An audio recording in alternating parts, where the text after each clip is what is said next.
Voilà, donc on reparle de Tel Aviv. Bon, c'est pas un événement, mais ça parle de Gaza, de Tel Aviv en Israël. Là, apparemment, il va y avoir Amin Netanyahu qui va prendre la parole. Donc, si j'ai le temps de vous le montrer, parce qu'après j'ai des choses à faire, je vous laisse écouter. Voilà. Trump hier, il a parlé. Mais du coup, je me suis endormi. Voilà. Je vous laisse un peu suivre. De son propre désarmement, de la démilitarisation du Hamas. Comment est-ce que vous voyez cette absence de démilitarisation? Il faudrait y aller par phase en fait, hein. Comme ça a été évoqué un peu, c'est que le plan il est quand même très intelligent parce que c'est assez détaillé, il y a 20 points, il y a des phases qui doivent se succéder, mais la difficulté ça va être chaque phase en fait. Chaque phase il y a des modalités, ne serait-ce que tout simplement les échanges, de récupérer par exemple la première difficulté qu'il va y avoir, c'est récupérer tout le monde. C'est les 47 otages, mais ils sont dispersés. Les Hamas n'a pas tous. Il y a d'autres factions qui les ont. Il y a certains corps, malheureusement, qui vont être très très difficiles à récupérer. Soit ils sont sous les décombres, soit ceux qui s'en occupaient, eh ben, ils sont également plus là ou ils sont morts. Donc les modalités vont être difficiles. C'est là que les émissaires américains qui sont arrivés en Égypte ont un rôle extrêmement important. C'est de tenir une certaine pression, d'arbitrer des difficultés entre la délégation israélienne et la délégation du Hamas pour qu'on puisse avancer. Ce qui est important, c'est de pouvoir avancer, mais la dynamique est extrêmement positive. On a une chance inouïe. Si les bonnes volontés sont alignées, on peut y arriver. Si les gens font preuve de mauvaise volonté, on n'y arrivera pas. Et il y a une réaction que tout le monde attend et qui va arriver dans quelques minutes, c'est la déclaration, le discours de Benyamin Netanyahou qui ne devrait plus tarder à prendre la parole. On va voir s'il salue ce plan de paix, ce futur cessez-le-feu. En tout cas, la réaction de la France ne s'est pas fait attendre. C'est Emmanuel Macron qui a tweeté « Je salue l'engagement du président Trump pour mettre fin à la guerre à Gaza et obtenir la libération de tous les otages ». David Rigoulet-Rose, intéressant de voir effectivement comment on dit bravo à Donald Trump. Est-ce que vous pensez effectivement qu'il est celui qui a le plus œuvré pour la paix entre Israël et Gaza? Ah, c'est lui qui a la clé du processus de toute façon, hein. C'est lui qui a formaté le plan en 20 points. D'ailleurs, initialement, il y avait 21 points. Le 21e, en fait, a été sorti. C'est la garantie de sécurité qu'il a accordée au Qatar. Mais les 20 points sont formatés de manière précise dans les paramètres, même s'il y a des zones de flou qui sont évidemment reprochées, notamment sur les modalités des armements, sur la question du retrait total, partiel, par étape d'Israël. Donc là, il y a une question d'étapes, de calendrier, etc., qui ne sont pas réglées. D'ailleurs, le président américain dit qu'il y a des détails encore non réglés. C'est pour ça qu'il envoie ces deux hommes de confiance, Witkoff et son genre Kouchner. Donc vous lui donnez le prix Nobel de la paix ou pas? Parce qu'on sait que c'est sa grande obsession et que ça commence la semaine prochaine. C'est clair que c'est ce qu'il recherche. Mais à la limite, pourquoi pas? C'est pas un mauvais objectif à avoir. Non, mais c'est ça. Si ça permet, si sa dynamique personnelle initie un processus qui est favorable, qui s'en plaindrait. Enfin, je veux dire, c'est ce qui explique d'ailleurs les retours favorables de toutes les chancelleries et la famille des otages remercie le président américain justement, qui est le seul susceptible justement de brider un peu les velléités jusqu'au boutiste de Benjamin Netanyahou. Et Emmanuel Macron, vous ne pensez pas qu'il a œuvré justement en incitant la semaine dernière ou la semaine d'avant la reconnaissance de la Palestine avec tous ces pays? Ça a joué quand même, ça, le rose de la France. Oui, on dit juste merci à Donald Trump. Non, ce qui est vrai, c'est qu'il a voulu dire à Donald Trump qu'il était le seul en mesure de peser, ce qui est vrai d'ailleurs, et que pour avoir le prix de Nobel, il fallait que ça s'arrête. Et donc ça joue, ça paraît contingent, mais en fait ça ne l'est pas. Ça joue réellement dans l'initiative justement du plan. Général, faites-nous le tableau de ce qui se passe en ce moment à Gaza. Combien y a-t-il de soldats? Combien d'occupations? Comment est-ce que finalement, si Benyamin Netanyahou, qui prend la parole dans quelques instants, acte un cessez-le-feu, comment est-ce que les soldats se retirent de cette zone de guerre? Puisque là, effectivement, la bande est une zone de guerre à ciel ouvert. Alors, il y a plusieurs choses à faire, en fait, hein. La première chose, c'est de cesser l'offensive, en fait, hein, parce que la dynamique israélienne était dans une phase offensive pour grignoter tous les quartiers de Gaza et essayer de déloger le Hamas d'une manière absolument méthodique. Donc là, stopper cela. Deuxièmement, sécuriser en position de défense. Et 3, prendre une position de recul en fonction de la libération des otages. Et c'est ça qui va être... Toute cette mise en œuvre, en fait, est une machinerie qui est assez délicate. Pourquoi? Parce que seulement vous donnez un ordre, même politique, la mise en œuvre sur le terrain, jusqu'au soldat qui est en charge, eh ben ça demande beaucoup d'échelons intermédiaires, et c'est jamais simple, en fait. Alors, on a la chance avec Israël d'avoir une armée parmi évidemment la plus professionnelle du monde, donc les choses sont assez bien suivies. Mais de l'autre côté, pour la libération des otages, vous imaginez la coordination, sachant que les otages sont répartis un peu partout. Donc on a presque les mêmes problématiques côté Hamas, avec une désorganisation complète. Tous les responsables ont été éliminés. Donc là, il faut trouver les bons interlocuteurs, un côté politique. Voilà. Donc ça va prendre un petit peu de temps, mais espérons que ça le fasse, parce qu'on a besoin, tout le monde a besoin de ça. Moi, je veux quand même souligner une chose, c'est que rarement on a eu un plan de paix qui a fait autant l'unanimité dans le monde. Que ce soit les Chinois, les Russes, tous les pays arabes, il n'y a que Netanyahou qui freinait un peu, et finalement il s'est fait quand même dit bon, je vais quand même y aller parce que je ne pouvais pas faire autrement à la fin.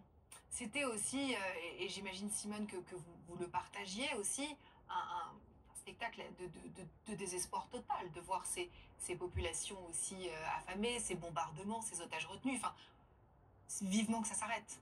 Oui, vivement que ça s'arrête, mais il faut que ça s'arrête bien. Et l'une des choses qui peuvent éventuellement... Parce qu'on a dit que le Hamas a dit oui, mais le Hamas en réalité a dit oui, mais.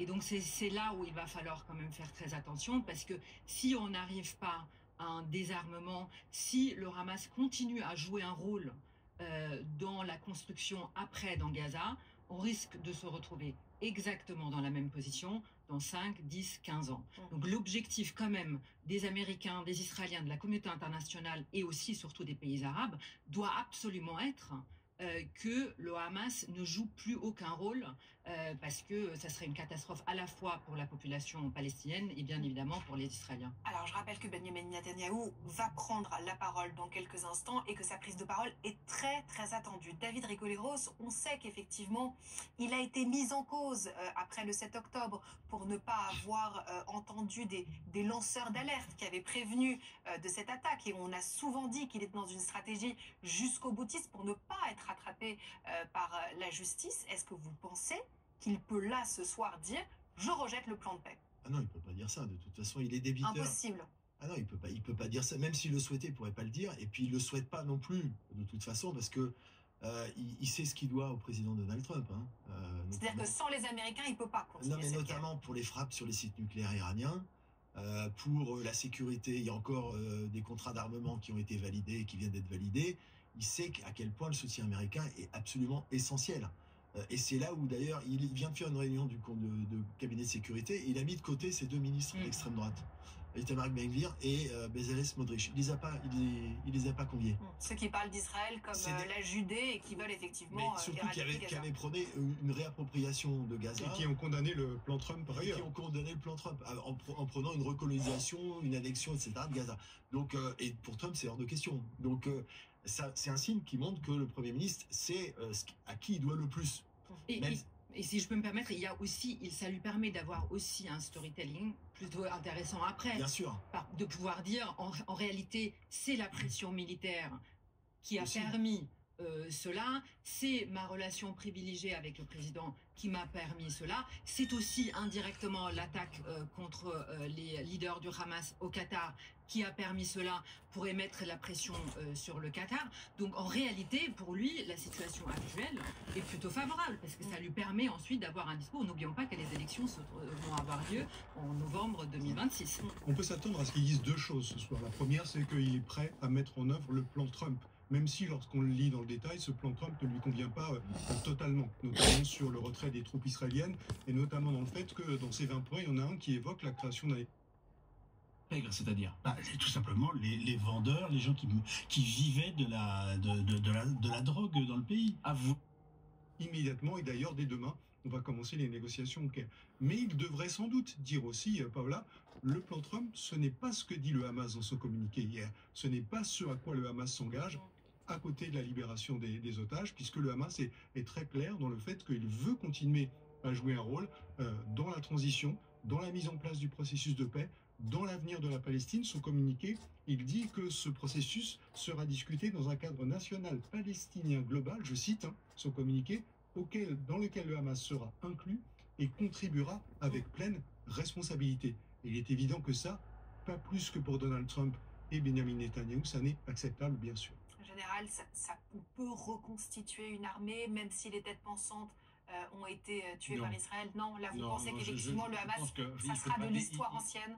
Non, ce ne sera pas histoire ancienne, parce qu'ils resteront toujours là. Mais ce qui est important, c'est que leur influence diminue au maximum. Et ce sera plutôt des bandes, si vous voulez, ou parfois des actions terroristes, mais ce ne sera pas une armée organisée comme elle l'était quand même. Vous ne pensez pas que les bombardements israéliens ont créé bien sûr, de nouvelles vocations ce sera autre chose. Finalement, c'est une idéologie, le Hamas. Ça sera certainement, il y aura certainement la renaissance d'un mouvement avec une idéologie et des ambitions comparables à celle du Hamas, qui pourra sans doute porter un nom différent et incarner une histoire différente. Mais on peut dire que cette tendance-là, elle ne va pas disparaître, elle ne va pas s'évanouir, ça c'est certain. Le point le plus important, si vous me permettez, c'est que si on arrive à libérer les otages comme convenu et que ça corresponde à ce qu'attend Israël, malgré les difficultés qu'il va y avoir, c'est le point 6, c'est le point suivant. Comment est-ce qu'on va installer après on va s'installer, comment on va faire venir la force internationale et c'est surtout que vont devenir les terroristes du Hamas? Combien vont demander à partir? Combien vont demander l'amnistie? Et là, vous imaginez bien que ça ne doit pas être simple, cette affaire. Ça tomberait peut-être pour le 7 octobre, ça serait l'occasion aussi de la libération des otages, arriverait au moment de ce jour, je ne sais pas comment on dit, anniversaire, en tout cas voilà, ça serait une note d'espoir pour vous?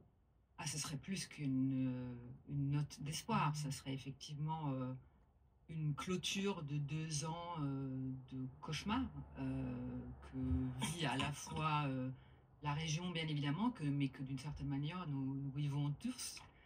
Donc oui, j'espère effectivement que, en tout cas, un chapitre sera clos. Je voulais juste rajouter 2 choses, si je peux me permettre. La première, c'est que il y a aussi quelque chose qui commence à être intéressant sur le terrain côté palestinien, c'est que pour la première fois, il y a des clans palestiniens qui font la guerre au Hamas lui-même. Et on a vu effectivement ces cris de joie quand Donald Trump a annoncé ce possible plan de paix. Merci à tous d'avoir été les invités du Club BFM. Tout de suite, on revient sur cette annonce. 2 morts. La tempête Amy a fait 2 morts. D'abord, une victime qui se baignait à Étretat ce matin en Normandie et une autre victime dans l'Aisne. Allez, s'il y a une autre info, je vous encore.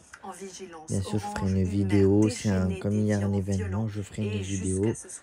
Voilà. Allez, parlez dans les commentaires. N'hésitez pas à vous abonner. Ça fait toujours plaisir. Patrick Marlière, météorologue.